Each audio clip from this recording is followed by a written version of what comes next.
4 लाख करोड़ रुपए सरकार ने पिछले साल कमाए थे मात्र फ्यूल एक्साइज पर। अगस्त तक में 15 लाख नौकरियां गई, जुलाई में 32 लाख गई, अप्रैल और मई में 2 करोड़ 27 लाख गई। अनुमानित आंकड़े नौकरी नष्ट होने के 14 करोड़ तक है। पहली बात सरकार ने कहनी चाहिए कि कोविड तो आपदा ही नहीं है। सुप्रीम कोर्ट में 4 लाख रुपए मुआवजा देना हमारे कानून में, हमारी गाइडलाइंस में अंकित है। जब दवाइयां, अस्पताल, वैक्सीन, ऑक्सीजन मुहैया कराना था तो सरकार रण छोड़ के भाग गई। हमें चाहिए था रणबांकुर, हमें मोदी जी मिले रणछोड़। जब आम जनमानस तो त्रस्त था ही। आपको याद होगा कि भाजपा के कार्यकर्ता, भाजपा के नेता, इन भक्तों की मंडली, इनके विधायक, इनके सांसद तक टैग कर करके मदद की गुहार लगाते थे, लेकिन मदद कहीं भी नहीं दिख रही थी, क्योंकि सरकार की तो प्राथमिकता ही कुछ और थी। सरकार को बंगाल का चुनाव लड़ना था, वहां जाकर दीदी ओ दीदी कहना था। लेकिन 4.5 लाख सरकारी मौत के आंकड़े, ये सर्वविदित है कि बहुत कम है। मौत के आंकड़े इससे बहुत ज्यादा हैं और सरकार ने खुद भी, वो भले अपनी 56 इंच की छाती की बात करें, लेकिन सरकार ने खुद भी अपनी विफलता को स्वीकारा है। अगर ना स्वीकारते तो पूरा का पूरा स्वास्थ्य मंत्रालय हमारी आंखों के सामने चेंज ना होता। उनकी विफलता थी। लेकिन मोदी जी की एक और भी खूबी है कि विफलता खुद की होती है, ठीकरा दूसरे के सिर पर फोड़ते हैं। पर आज 50,000 रुपए देकर सरकार क्या साबित करना चाहती है? और आज मुझे लगता है एक ठीक दिन है कि हम पूछें कि पीएम केयर्स फंड का क्या हो रहा है। आंकड़ों के मुताबिक जो हम आपके माध्यम से पढ़ते हैं, क्योंकि कभी बताया नहीं गया है, 40 से 50,000 करोड़ रुपए उस फंड में आए थे। आप कहते हैं आपने वेंटिलेटर मंगाए, आपने कहा हमने ये किया। ये पैसा प्रधानमंत्री पद की सील पर कलेक्ट किया गया है। सरकारी संगठन, सरकारी नुमाइंदों के द्वारा कलेक्ट किया गया है। इसमें जनता ने अपना पैसा डाला है। आज हम लोग एक अहम मुद्दे पर बात करने के लिए आपके सामने उपस्थित हुए हैं और एक बार फिर से मोदी सरकार का जो ढोंग है उसका पर्दाफाश हो चुका है। पहले तो सरकार की उदासीनता, लापरवाही, विफलता, असंवेदनशीलता के चलते कोरोना काल में अनेकों लोगों की जान गई और अब बजाय शोक संतप्त परिवारों के घावों पर मरहम लगाया जाए, उनके घावों पर नमक मिर्च रगड़ने का काम मोदी सरकार कर रही है। कल सुप्रीम कोर्ट में सरकार ने बोला कि कोरोना मृतकों के परिजनों को मात्र 50,000 रुपए, सिर्फ 50,000 रुपए मुआवजे का दिया जाएगा। हम सबको लगता है कि ये मृतकों के परिवारों के साथ इस आपदा काल में एक बहुत भद्दा और क्रूर मजाक है और ये कहीं ना कहीं सरकार की उदासीनता और उनके दंभ का परिचायक भी है। एक और बात, और हम इसके साथ आपको एफिडेविट भी देंगे, आप में से बहुत लोगों ने देखा होगा इसको, जो हलफनामा, जो शपथ पत्र पहले दाखिल हुआ था और जो कल दाखिल हुआ है, उसमें भी जबरदस्त विरोधाभास है सरकार का। पर एक चीज दोनों में कॉमन है कि मदद का आशय शुरू से नहीं था।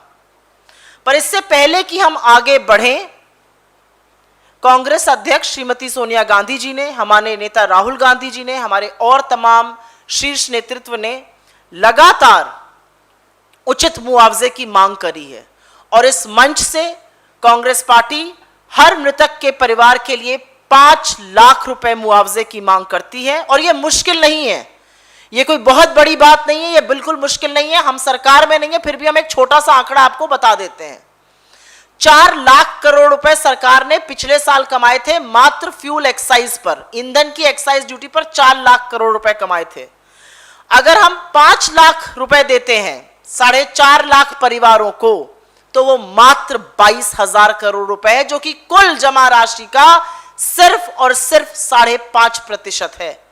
अगर आप 5 लाख रुपए भी देते हैं मृतक के परिवारों को, तो वो कुल जमा राशि का, जो आपने सिर्फ ईंधन से कमाई है, लोगों की कमर तोड़ के कमाई है, उसका मात्र 5.5% है। तो यह किया जा सकता है और यह किया इसलिए जाना चाहिए क्योंकि करोड़ों लोगों के रोजगार नष्ट हो गए।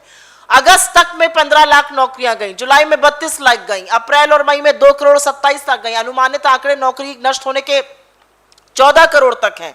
लोगों का वेतन कट गया। भविष्य निधि जो ईपीएफ होती है, वहां से 66,000 करोड़ रुपए लोगों ने विड्रॉ किए। और ऐसे टाइम में जरूरत है, क्योंकि बहुत बच्चे यतीम हो गए, परिवार के जो मेन ब्रेड विनर्स थे जो मुख्य कमाने वाले थे वो चले गए, और ऐसे में 50,000 रुपए देना, ये ना देते वो बेटर था। लेकिन ये भद्दा मजाक जो हो रहा है ये बहुत गलत है। लेकिन कुछ बातें हम बिंदुवार तरीके से आपके सामने रखना चाहते हैं कि सरकार का क्या रुख रहा, क्योंकि सर्वप्रथम ये ज्ञात रहे कि सरकार ने सुप्रीम कोर्ट में सबसे पहले आपदा प्रबंधन अधिनियम डिजास्टर मैनेजमेंट एक्ट 2005 के तहत कोविड महामारी तो आपदा है ही नहीं, सबसे पहले यह कहा था। पहली बात सरकार ने कहनी चाहिए कि कोविड तो आपदा ही नहीं है सुप्रीम कोर्ट में। इस कुतर्क को सुप्रीम कोर्ट ने झाड़ा, पूरी तरह से खारिज किया, और अपने इस ऑर्डर 30 जून 2021 में इस कुतर्क को खारिज किया गया कि कोरोना आपदा नहीं है। उसके बाद सुप्रीम कोर्ट के तमाम कहने के बावजूद, फटकार के बावजूद, सरकार लगातार हाथ घसीटती रही, लगातार आनाकानी करती रही, और तमामों एडजर्नमेंट, तमामों स्थगन लेती रही। उसके बाद सुप्रीम कोर्ट ने यह आदेश दिया कि हमारे आदेश को बाध्य होकर पालन हो, और जब कोई विकल्प नहीं दिखा, और याचिकाकर्ताओं ने भी 4 लाख की मांग करी थी, लेकिन जब कोई विकल्प नहीं दिखता है सरकार को आनाकानी करने के बावजूद, तो कल 22 सितंबर 2021 को राज्य आपदा कोष से, स्टेट डिजास्टर रिलीफ फंड से 50,000 रुपए देने का फैसला किया गया है। ये उस पृष्ठ का पेज नंबर 8 है, पैरा नंबर 6 और 7 है। यहां यह बताना अनिवार्य है और यह जरूरी है कि आपदा में क्या रूल होता है। सरकारें नियम और कानून से चलती हैं, तो नियम और कानून क्या है यह भी यहां पर साफ कर देना जरूरी है। गृह मंत्रालय ने, भारत सरकार ने गृह मंत्रालय के माध्यम से 8 अप्रैल 2015, मतलब मोदी जी के कार्यकाल में 8 अप्रैल 2015 को SDRF, state disaster relief fund, और एनडीआरएफ की एक संशोधित सूची रिलीज करी थी, सहायता के नए मानदंड रिलीज किए थे, और उसके आधार पर किसी भी आपदा के दौरान बाकी कोई भी सहायता के अलावा 4 लाख रुपए मुआवजा देना हमारे कानून में, हमारी गाइडलाइंस में अंकित है। तो सरकार लिखे हुए कानून को भी फॉलो नहीं करना चाहती है। पहले बोला गया आपदा ही नहीं है, सुप्रीम कोर्ट ने फटकार लगाई तो माना गया आपदा है, और अब आप लिखे हुए कानून को भी फॉलो नहीं करना चाहते। आप इस तरह की आनाकानी कर रहे हैं। भले सरकार ने झूठ बोला उस सदन में कि एक भी व्यक्ति की बिना ऑक्सीजन के मौत नहीं हुई, लेकिन यह सच है कि शायद इससे पहले लोगों ने मौत को अपने सिर के ऊपर इतनी बुरी तरह से मंडराते हुए कभी नहीं देखा था। मुझे आज भी अप्रैल और मई के वो महीने याद हैं जब लगातार फोन बजता था, जब लोग मदद की गुहार लगा रहे थे, ऑक्सीजन नहीं था, जो नजर आता था आंखों के सामने वो दिल दहला देता था। जब दवाइयां, अस्पताल, वैक्सीन, ऑक्सीजन मुहैया कराना था तो सरकार रण छोड़ के भाग गई। हमें चाहिए था रणबांकुर, हमें मोदी जी मिले रणछोड़। आपको एक भी प्रेस वार्ता याद है मोदी जी की इस कोरोना काल के दौरान, जब आम जनमानस तो त्रस्त था ही? आपको याद होगा कि भाजपा के कार्यकर्ता, भाजपा के नेता, इन भक्तों की मंडली, इनके विधायक, इनके सांसद तक टैग कर करके मदद की गुहार लगाते थे, लेकिन मदद कहीं भी नहीं दिख रही थी, क्योंकि सरकार की तो प्राथमिकता ही कुछ और थी। सरकार को बंगाल का चुनाव लड़ना था, वहां जाकर दीदी ओ दीदी कहना था, और उसी उपेक्षा का कारण है कि ये जो त्रासदी थी ये मैन मेड हिंदुस्तान में बनकर उभरी। आपदा थी, दिक्कत थी, विश्व में भी थी, लेकिन इसका इतना विकराल रूप यहां पर इसलिए हुआ क्योंकि उपेक्षा और प्राथमिकता ही बिल्कुल अलग थी। यह सर्वविदित है कि संसद की स्थायी समिति हो, मंत्रियों का समूह की चेतावनी हो, और अब तो यह भी पता चला इस मंच के माध्यम से उस पर बोला भी गया है कि कैसे वैज्ञानिकों के आंकड़ों, उनकी चेतावनी के साथ छेड़छाड़ की गई कि मोदी जी अपनी इलेक्शन रैली करते रहें, उनकी छवि बरकरार रहे। लेकिन 4.5 लाख सरकारी मौत के आंकड़े, ये सर्वविदित है कि बहुत कम है। मौत के आंकड़े इससे बहुत ज्यादा हैं, और सरकार ने खुद भी, वो भले अपनी 56 इंच की छाती की बात करें, लेकिन सरकार ने खुद भी अपनी विफलता को स्वीकारा है। अगर ना स्वीकारते तो पूरा का पूरा स्वास्थ्य मंत्रालय हमारी आंखों के सामने चेंज ना होता। उनकी विफलता थी। लेकिन मोदी जी की एक और भी खूबी है कि विफलता खुद की होती है, ठीकरा दूसरे के सिर पर फोड़ते हैं। जो स्वास्थ्य मंत्री चेंज किए गए, जो जूनियर मंत्री चेंज किए गए, जो विभाग में चेंजेस हुए, वो विफलता की स्वीकारोक्ति है।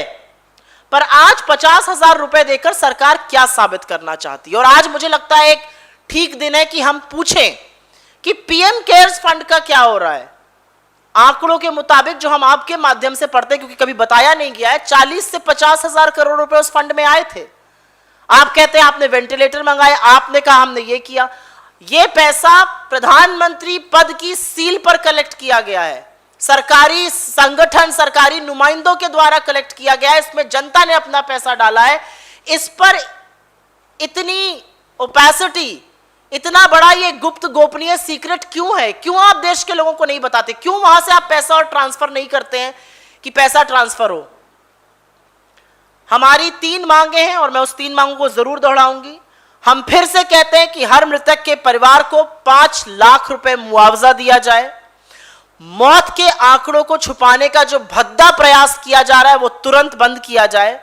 हर राज्य में पुनः कोरोना काल से होने वाली मौतों का सर्वे हो और मुआवजे का जो दावा होता है, जो क्लेम होता है, उसको फिर से एक्सेप्ट किया जाए। चैनल को सब्सक्राइब करें और घंटी जरूर दबाएं।